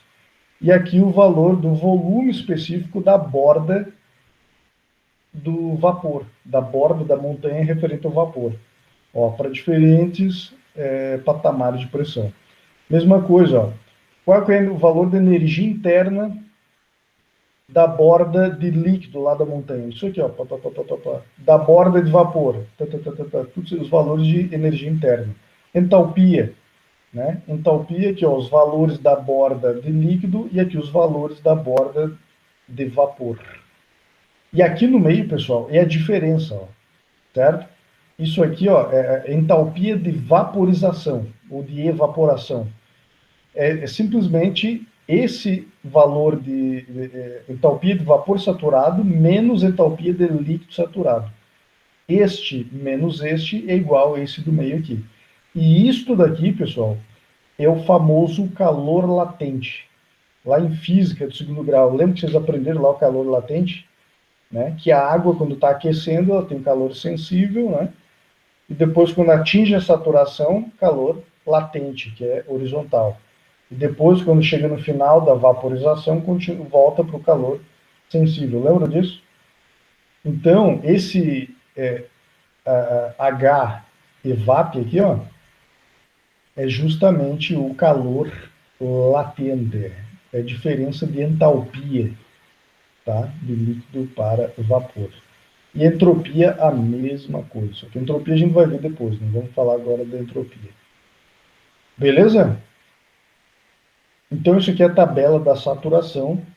que trazem números para nós, o que representa em números essa montanha da saturação aqui.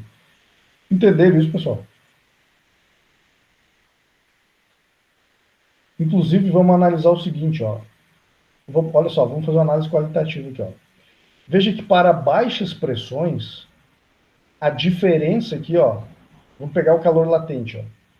A diferença de calor latente aqui é grande, ó. Tá percebendo? Que a borda aqui, ela é gorda, aqui na base da montanha. À medida que vai subindo a montanha, ela vai afinando, ó. E esse afinamento da montanha quer dizer que vai diminuindo as diferenças de valores, tanto de volume específico, tanto de energia interna, quanto de entalpia. Então, vamos voltar lá na tabela. Vamos pegar aqui, ó, valores para baixas pressões aqui, ó.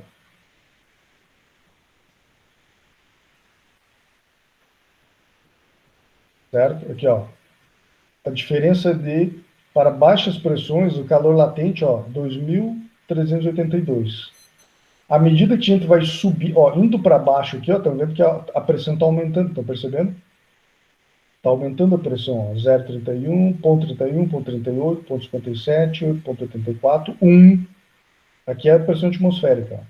1, 1,4, 1,9, 2,7, 3,6. Percebam que o calor latente vai diminuindo aqui, ó, estão percebendo? Ó, 2.333, aqui já 2.283, 257, aqui embaixo 2.144. Vamos pegar os valores de volume específico. Então, aqui é a base da montanha, né? Só está invertido, né? O topo da tabela, na verdade, é a base da montanha. Baixa pressão aqui, ó, tá vendo? Baixa pressão, base da montanha. Tá, só um detalhe importante aqui, ó, pessoal. Esse valor aqui, ó, ele está multiplicado por 10 na 3. Estão vendo aqui? Isso aqui, ó, todos esses valores aqui, eles já estão multiplicados por 10 na 3. Isso quer dizer o quê? Que, na verdade, o valor disso daqui é 0,00100121. Entendeu? O valor real disso daqui, eu tenho que pegar esse valor e dividir por 10 na 3. Está entendendo isso? Bom, mas voltando à nossa análise aqui, ó, então veja que tudo isso aqui é dividido por 10 na 3, mas veja que varia pouco aqui, ó, estão percebendo? 1,01, 01, 01, 03, 02, 03, 06. Veja que varia pouco, ó. Né? Ainda mais considerando que isso daqui é 0,001, aqui também continua 0,001. Então, desse lado aqui, ó, varia pouco o valor de volume específico. Só que desse lado aqui, ó, está variando bastante. Então, vamos supor que isso aqui é quase constante, né? Isso aqui é quase uma linha reta. Essa coluna aqui, ó, esse valor de volume específico de líquido saturado, é quase que uma linha reta, não varia muito. Só que o outro lado da montanha aqui, ó, varia bastante, estou percebendo isso? Começa de 12 e vai diminuindo até 0,5 lá, ó. Esse outro lado da montanha, ele é inclinado. Estão percebendo isso, pessoal? Ou seja, aqui a gente percebe claramente, né, que esses valores, esses números que estão aí, representam aquela montanha lá, né? Então, do lado aqui, nós temos o líquido, para vocês o inverso, né, para enxergar o que eu estou falando. O líquido saturado é quase vertical, variação dos valores, né, não muda muito, só que do lado do vapor ele varia bastante, ó. Então, nós temos essa montanha aqui, ó, que é, olha aqui, ó, bem parecido com o que está aqui, né? Aqui é quase, alguma coisa quase vertical, e do outro lado é mais inclinado aqui, ó.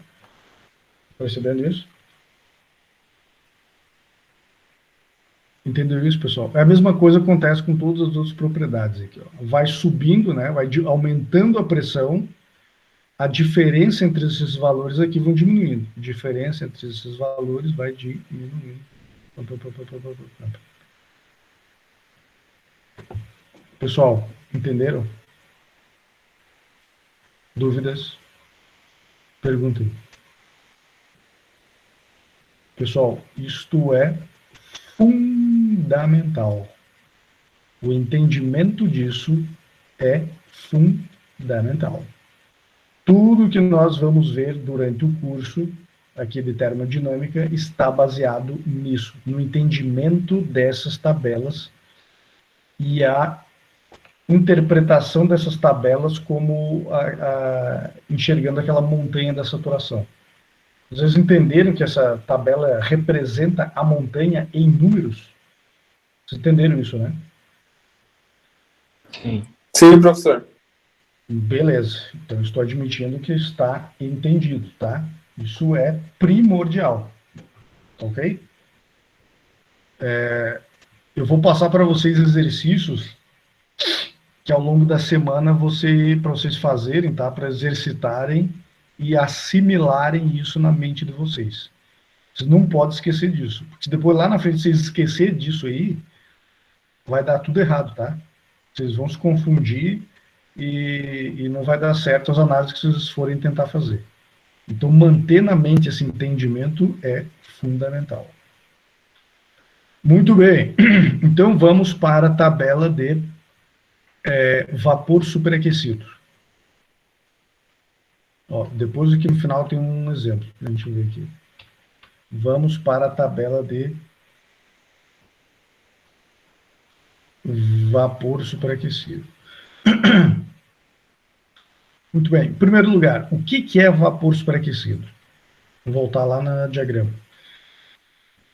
Veja, pessoal, tudo aquilo ali tem que estar em cima dos diagramas aqui, ó. Tá? Senão não faz sentido. Senão aquilo lá é só um monte de número que vocês vão ficar confusos.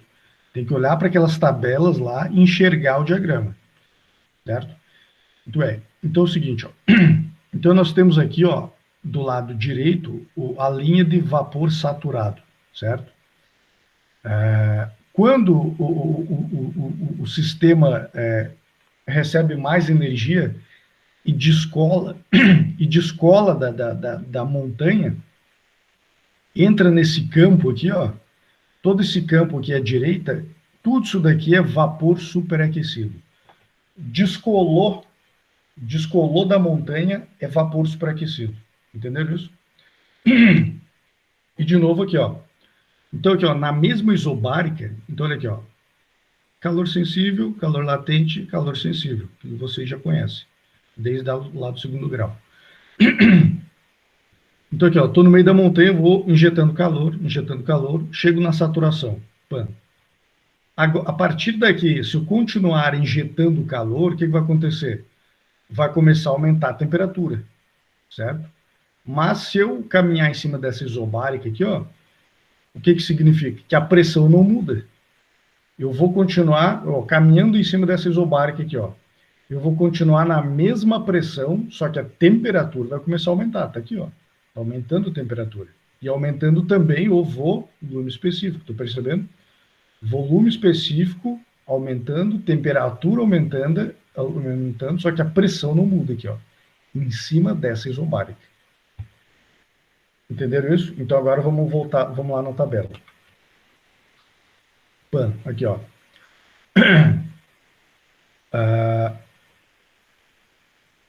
Cada tabelinha dessa aqui, ó.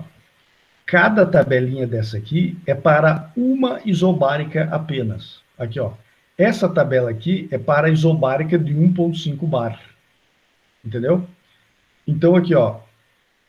A temperatura está aumentando, estou percebendo? 120, 160, 200, 240. O que é isso aqui? Nós estamos caminhando em cima da isobárica aqui, ó. Essa temperatura está aumentando e nós estamos caminhando em cima da isobárica. Entenderam isso? Mesma coisa aqui, ó. Essa outra tabela é de outra isobárica. A isobárica de 3 bar. Certo? Tudo isso daqui é de 3 bar. E aqui aqui só tem uma temperatura aqui, ó, tá tudo na mesma linha. Então isso aqui também, ó, isso aqui corresponde a 120, aliás, a primeira linha da tabela aqui, ó, é de saturação, tô percebendo? A primeira linha é de saturação. E qual é a temperatura de saturação? Tá aqui, ó. Para 1,5 bar, Tsat é 111,37, que é essa primeira linha aqui, ó. Essa primeira linha é da borda da montanha, da borda direita, da borda de vapor saturado. Aqui também. A primeira linha é de saturação, essa primeira linha da borda da montanha. Daqui para baixo está aumentando a temperatura. Aqui, ó. Essas temperaturas aqui, ó. Tá entendendo isso? Tudo daqui para baixo está aumentando a temperatura e veja que para cada temperatura tem um valor de energia interna, de entalpia e de entropia. Aqui também, ó, tá vendo?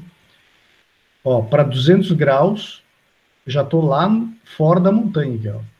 Fora da montanha. Para 200 graus, eu tenho este valor aqui, ó, de volume específico, este valor de energia interna, esse valor de entalpia e de entropia. Aqui, ó, vou aumentando, caminhando em cima da isobárica, vai mudando tudo isso aqui, ó. Todos os valores vão se alterando. Tudo isso daqui é para estar em cima da mesma isobárica. Aqui, ó, 3 bar, em cima da mesma isobárica. Aqui é mais fácil até, não é? Esse aqui é até mais fácil que a de saturação, né? Entendido? Sim, professor, entendi. Beleza, então. Muito bom. Então tá. Não tem segredo, pessoal, é isso, tá? Então, eu falo depois, vou passar uns exercícios para vocês irem fixando na mente isso daí. Mas é isso, tá? Basicamente, o que a gente precisa saber aqui é isso, em termos de mudança de fase, das propriedades, das tabelas, né? Então, sempre a gente vai cair nessa situação, tá? De entender o fenômeno, o problema lá, né? Esse entendimento do problema significa colocar um diagrama de fase do lado, entender o que está acontecendo, quais são os estados termodinâmicos do sistema, e depois que você vai buscar valores de propriedades para fazer conta e calcular as coisas. Certo? Essa é a nessa ordem. Vamos pegar esse exemplinho aqui, ó. Vamos pegar esse exemplo aqui, ó. Nós temos aí, ó, um sistema ali, ó. Fronteiras todas fechadas. Lá dentro tem água, water no caso é água. Temos uma determinada massa de água. Ele não diz qual é a massa de água aí, né? Não diz qual é a massa de água. Tudo bem, não precisa. Tudo bem. Esse sistema ele está isolado termicamente. O que quer dizer isso? Que ele não troca calor. Essa faixa cinza quer dizer que ele está isolado. Tem um isolamento térmico aqui. Isso quer dizer o quê? Não existe isolamento térmico perfeito, tá? Mas vamos supor que é um isolamento perfeito. É muito comum a gente simplificar, fazer essas hipóteses simplificadoras, né? É um processo adiabático. E aqui também já entra esse termo aí para vocês gravarem, pode até anotar aí. Adiabático. O que é um processo adiabático? É um processo que não troca calor, o sistema não troca calor com o ambiente externo. Certo? Então, temos uma câmara adiabática. É um sistema, porque não entra e nem sai massa, é uma massa de água fixa, mas tem uma coisa que atravessa a fronteira do sistema. O que é? Está desenhado ali, ó. É uma hélice. Tem um eixo giratório que atravessa a fronteira. Então isso quer dizer o quê? Que está entrando energia dentro do sistema, só que energia na forma de trabalho. Né? Lembrando que energia, na termodinâmica aqui, energia pode ser na forma de calor ou na forma de trabalho. Né? Ela pode atravessar a fronteira. Né? O calor pode atravessar a fronteira de 3 formas, né? Através de calor, de trabalho e de fluxo de massa. Só que nesse caso, o sistema é diabático, então não tem troca de calor. O sistema é um sistema, não existe entrada nem saída de massa. Então, a única forma de entrar energia dentro desse sistema é por meio de trabalho. Então, aquele eixo ali está realizando trabalho em cima do sistema. Então, ele diz ali, ó, que o sistema tem um volume de 0,25 metro cúbico. Certo? e a condição inicial dele é de 100 graus Celsius, e temos água a 100 graus Celsius e pressão atmosférica. Certo? Ou seja, então, já vamos botar o diagraminha do lado aqui, ó. Pegamos aqui o diagrama, botamos o diagrama pressão, volume específico, e aqui embaixo também o outro, ó, temperatura, volume específico, certo? E nós temos uma condição inicial de 100 graus e pressão atmosférica. Se eu realizar trabalho dentro desse sistema, o sistema é diabático e não muda a fase, o que vai acontecer? Bom, inevitavelmente, ele vai aumentar pressão e temperatura, né? Ou seja, é um tanque rígido, é um sistema, portanto a massa é fixa. Então, quer dizer, se o volume é fixo e a massa é fixa, quer dizer que o volume específico é fixo também. O volume específico não muda, certo? Então, o que vai mudar? Se eu injetar calor, o que vai mudar? Vai mudar a pressão e temperatura. Então, olha aqui, ó. Então, nós temos aqui o estado 1. Ó. O estado 1 é 100 graus e 1 bar de pressão. Então, nós temos esse ponto 1 aqui, ó, que é estado 1. Ó, então, veja, na água, 100 graus Celsius e 1 bar, né? Inclusive, ele disse aqui, ó, que está na situação de vapor saturado. Então, aqui, na verdade, toda essa água é vapor, não é líquido, não. Tudo isso daqui é vapor. Vapor saturado. Olha aqui, ó, umzinho aqui, ó, estado 1, está na situação de vapor saturado. E se a gente injetar energia, no caso pela forma de trabalho, né, mas é energia que está entrando no sistema, o que vai acontecer? O volume específico vai se manter constante e, portanto, vai aumentar a temperatura e a pressão. O que aconteceu aqui, pessoal? Estão percebendo? Ele está pulando de uma isobárica para outra. No estado 2, ele foi da isobárica de 1 bar para 1,5 bar. Isso aqui foi um dado inicial, ó, do problema. Ele deu para a gente essa informação, que no estado final, a pressão era 1,5 bar. A pressão era isso que foi dado, então.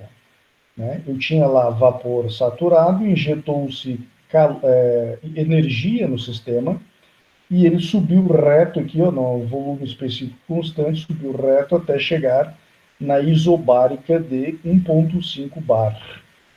Certo? E aqui a pergunta é isso: qual é a temperatura e qual foi o trabalho injetado? Né? Trabalho e energia. Qual é o trabalho injetado no sistema para ele sair de 1 e chegar a 1,5 bar? Então, nós vamos trabalhar com o que a gente acabou de aprender aqui. Ó. Então, muito bem. Então, nós estamos vendo aqui, ó, quando a gente está... Então, nós estamos analisando um processo, tá, pessoal? Nós estamos analisando aqui, ó, um processo termodinâmico.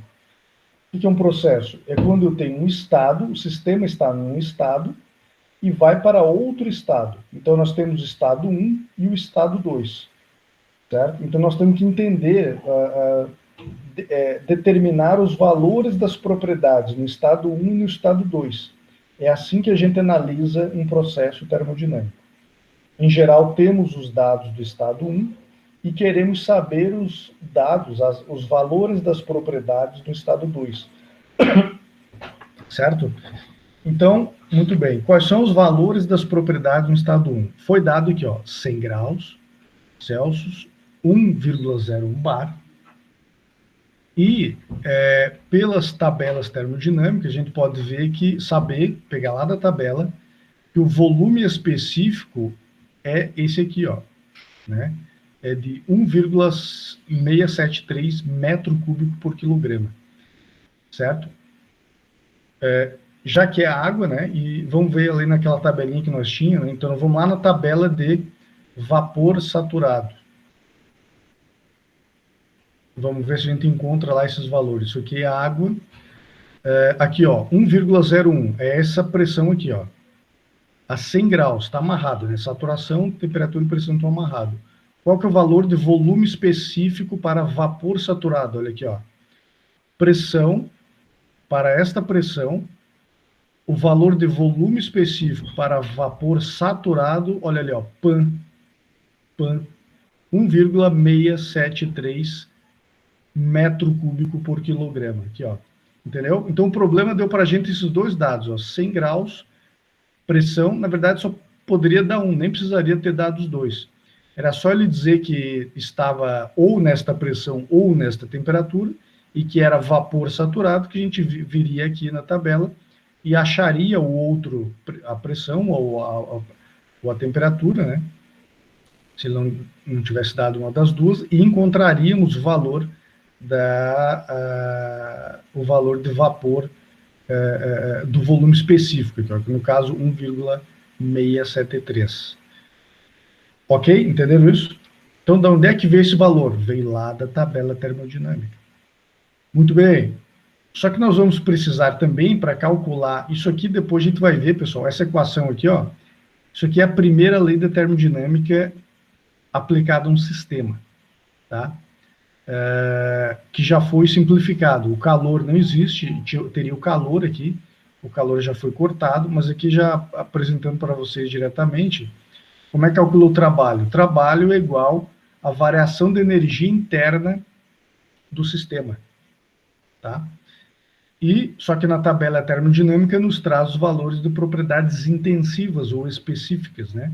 Então, esse variação de usão é a mesma coisa que massa do sistema multiplicado pela variação de energia interna específica. Então, duas coisas aqui, ó. A gente precisa descobrir qual é a massa do sistema,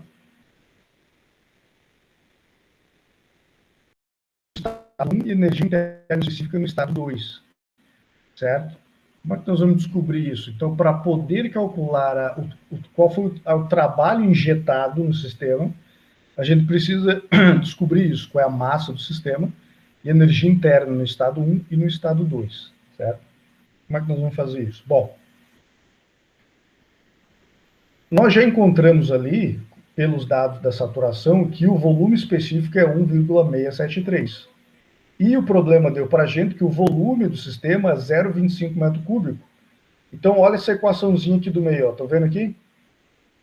Aqui, ó. Volume específico é igual ao volume dividido pela massa. Agora, jogando a massa para o lado de cá, fica massa igual volume total dividido pelo volume específico.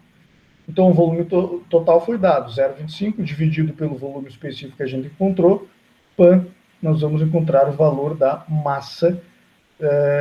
Não sei por que esqueci de colocar aqui, mas, ou seja, nós temos o valor da massa, certo?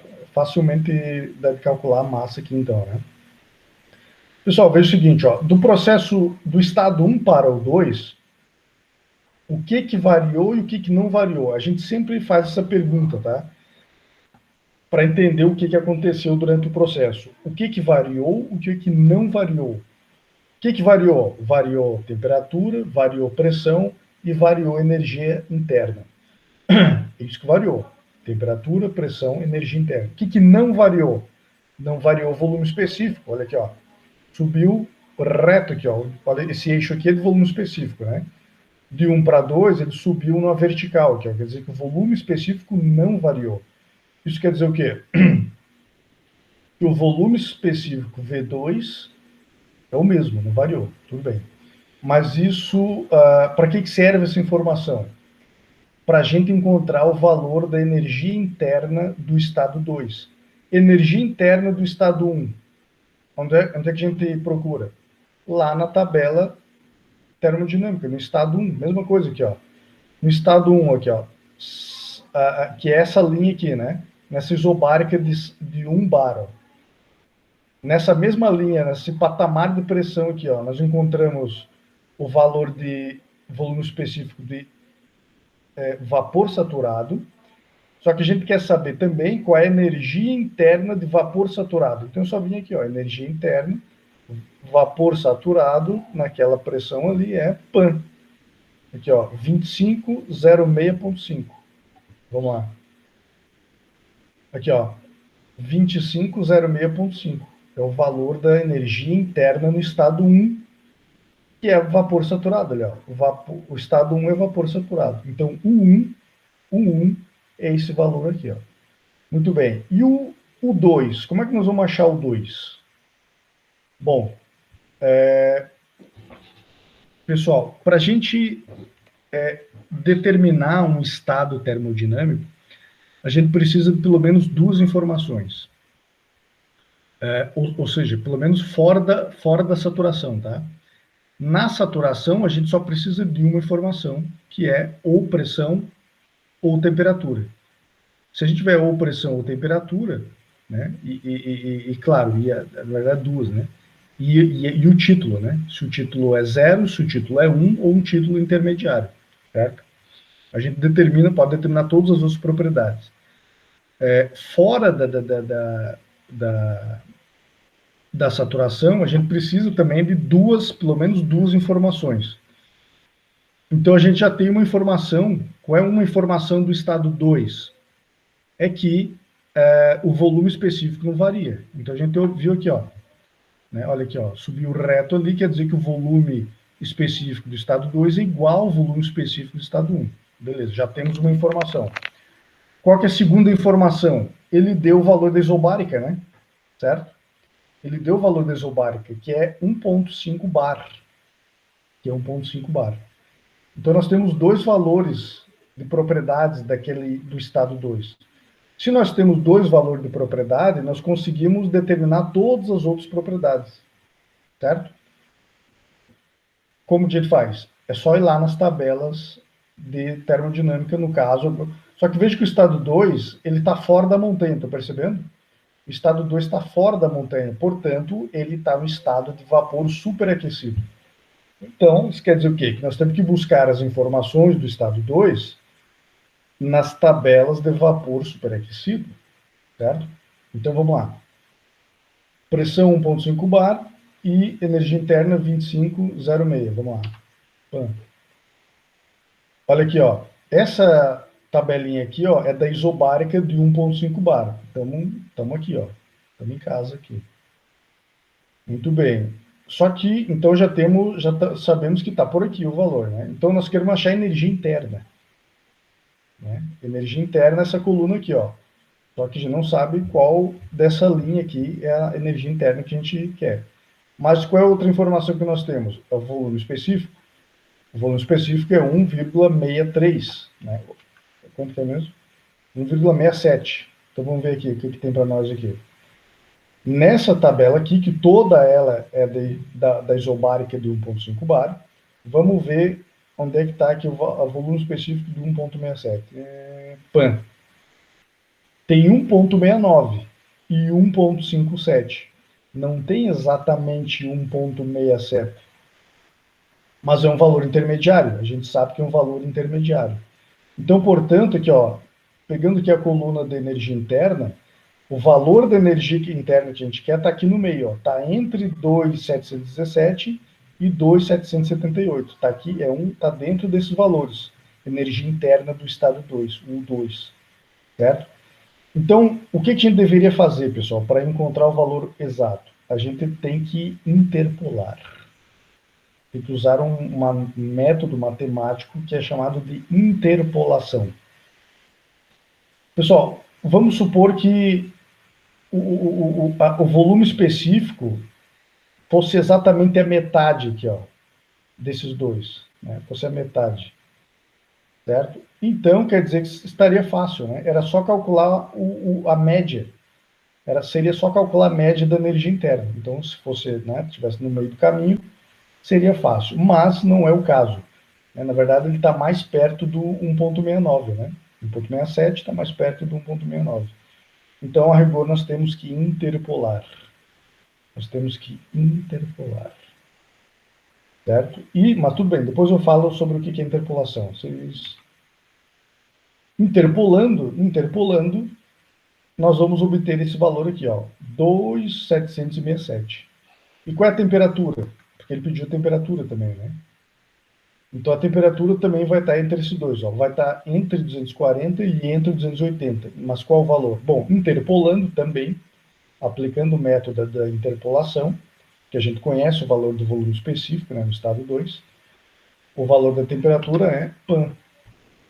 273 graus Celsius.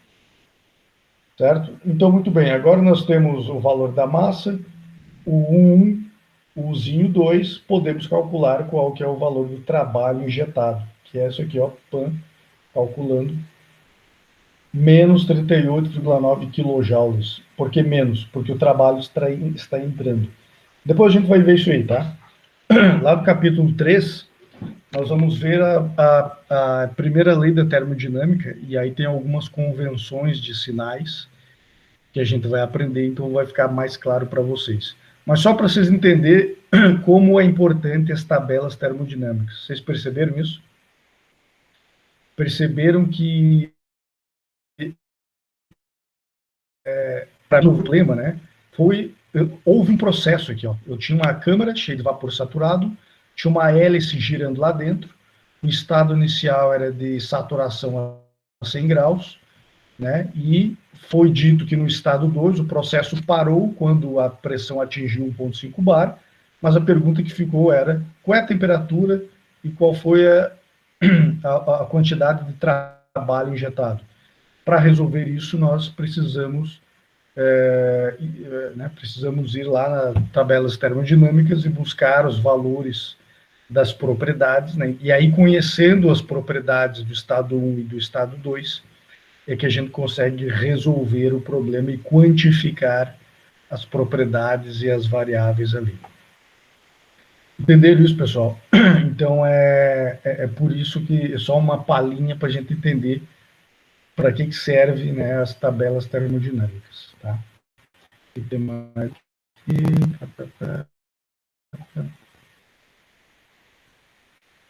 Tá. Pessoal, eu vou parar por aqui, porque foi bastante informação para vocês e para não confundir mais coisa, tá? Então, bom, vai ficar gravada a aula aí, se quiser assistir depois de novo. Então, a próxima aula, o que nós vamos fazer? Eu vou explicar o resto que falta ali, daqueles slides, tá? Que a gente vai falar sobre mais algumas propriedades, vamos ver o modelo de gás ideal, e a gente vai fazer mais alguns problemas. Eu vou resolver junto com vocês aqui alguns problemas, para a gente ficar mais claro, né, onde é que a gente aplica tudo isso.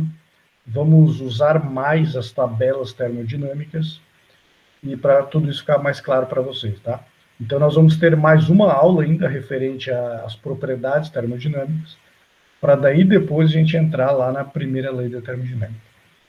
Beleza, pessoal? Tudo certo? Alguma dúvida aí? Tem alguma pergunta? Não, tudo tranquilo, professor. Tudo certo? Então, beleza. Depois eu coloco lá para vocês exercícios, tá? E daí a próxima aula a gente retoma na continuação dessas propriedades e mais alguns exemplos de problemas ali. Beleza? Valeu, então. Um abraço aí. Beleza, valeu, professor. Boa noite. Um abraço aí. Boa semana. Vou desligar a gravação aqui.